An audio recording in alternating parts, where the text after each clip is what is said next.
நீங்கள் மனசில் நினைக்க வேண்டியது, நான் 35 ஓட்டு வாங்கணும், ஆனா நான் தொகுதி பொறுப்பாளராக இங்க வந்திருக்கேன், என் தொகுதியில் இருக்க அத்தனை பேரும் 35 வாக்கு வாங்குறதுக்கு வேலை செய்யணும், வேற எதை பற்றியும் மனதில் இருக்கக்கூடாது என்ற சிந்தனையோடு வெளியேறுங்கள். அடுத்த வெற்றி குழுவில் சந்திப்போம். நன்றி, வணக்கம். நாம் தமிழர்.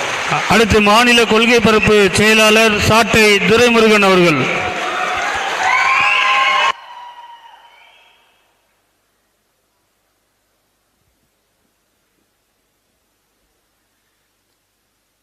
நாம் தமிழர் கட்சியின் 6வது பொதுக்குழுவில் கலந்திருக்கிற அண்ணன் உள்ளிட்ட அனைவருக்கும் அன்பு வணக்கம்.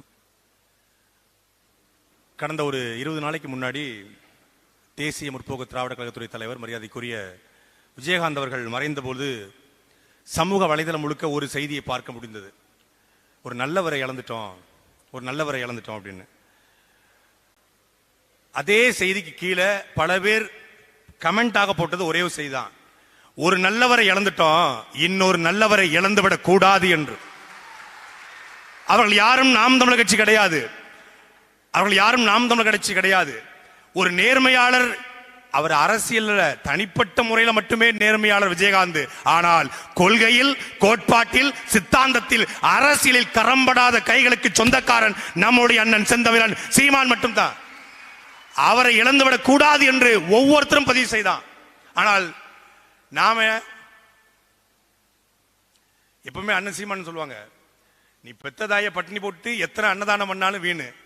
நம்ம உயிரோடு இருக்கும்போது தாய்க்கு சோறு போட கிடையாது, செத்த பிறகு கல்லறை கட்டி கும்பிடுறது. கட்சி வளர்ந்திருக்கிறது.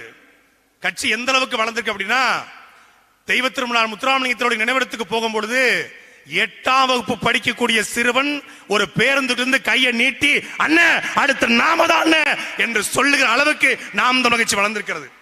இளைய தலைமுறை போய் சேர்ந்துருச்சு.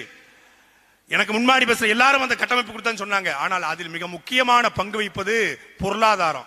2015 பொதுக்குழு நினைக்கிறேன், அண்ணன் சீமானவர்கள் இதே சென்னையில சொன்னாங்க, 1000 பேர் 1000 ரூபாய் திட்டம் சொல்லி கிட்டத்தட்ட 8 வருஷம் ஆச்சு. 1000 பேர் 1000 எத்தனை பேர் சேர்ந்திருக்காங்க தெரியுமா? இது வரைக்கும் 209 பேர் 8 வருஷத்துல. இதை சொல்வதற்கு உனக்கு தகுதி இருக்கான்னு கேட்காதீங்க. நான் மாதம் 2000 ரூபாய் சாட்டையின் வருமானத்திலிருந்து நாம் தமிழ் கொடுத்தாருங்க.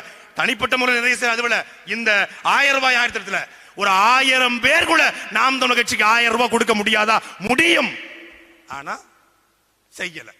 முதல்ல இந்த மாதத்துல இந்த 1000 பேர் 1000 ரூபாய் திட்டத்துல 1000 பேரும் நிரம்புவது மட்டும்தான் நம்முடைய முதல் வெற்றியாக இந்த பொதுக்குழுவில் இருக்கிற சூழ்நிலையாக இருக்கணும். இன்னைக்கு எத்தனை பேர் இணைய போறீங்க?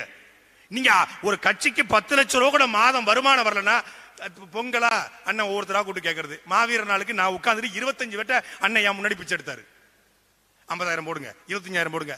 இந்த 1000 பேர் 1000 ரூபாய் திட்டம் நம்மகிட்ட இருந்தா யாரிடத்திலும் கை நீட்ட வேண்டிய தேவை கிடையாது. நம்ம கிட்ட மாசம் 10 லட்சம் ரூபாய் இருக்கும். கட்சியினுடைய நிர்வாகிகளுக்கு சம்பளம் போடலாம். கட்சி ஒரு உறவு, ஒரு விபத்தாயிருச்சா, ஒரு பள்ளி கட்டணமா, ஒரு ஏதாவது ஒரு சின்ன ஒரு கல்யாணமா, கட்சி காசு எடுத்து கொடுக்கலாம். யார்கிட்ட போய் கையேந்தணும்? கட்சிக்குன்னு ஒரு ஃபண்ட் வந்துடும். இந்த பொதுக்குழு நடத்துவதற்கு எத்தனை பேட்ட ஒவ்வொருத்தரையும் காசு கேட்டு 50,000 கொடுங்க, 25,000 கொடுங்க. இந்த நிலைமைக்கு அண்ணன் சீமானை விடக்கூடாது. நம்ம வெல்ல போறோம், கோட்டையை பிடிக்க போறோம், அதெல்லாம் அடுத்த கட்டம். முதல்ல கட்சிக்கான வருமானத்தை இந்த 1000 பேர் 1000 ரூபாய் திட்டத்தின் மூலமாக கொண்டு வாங்க. அதை சொல்றதுக்காகத்தான் இந்த பொதுக்குழுக்கு நான் வந்த. நன்றி, வணக்கம். நாம் தமிழர். அடுத்து மாநில ஒருங்கிணைப்பாளர் மணி செந்தில் அவர்கள்.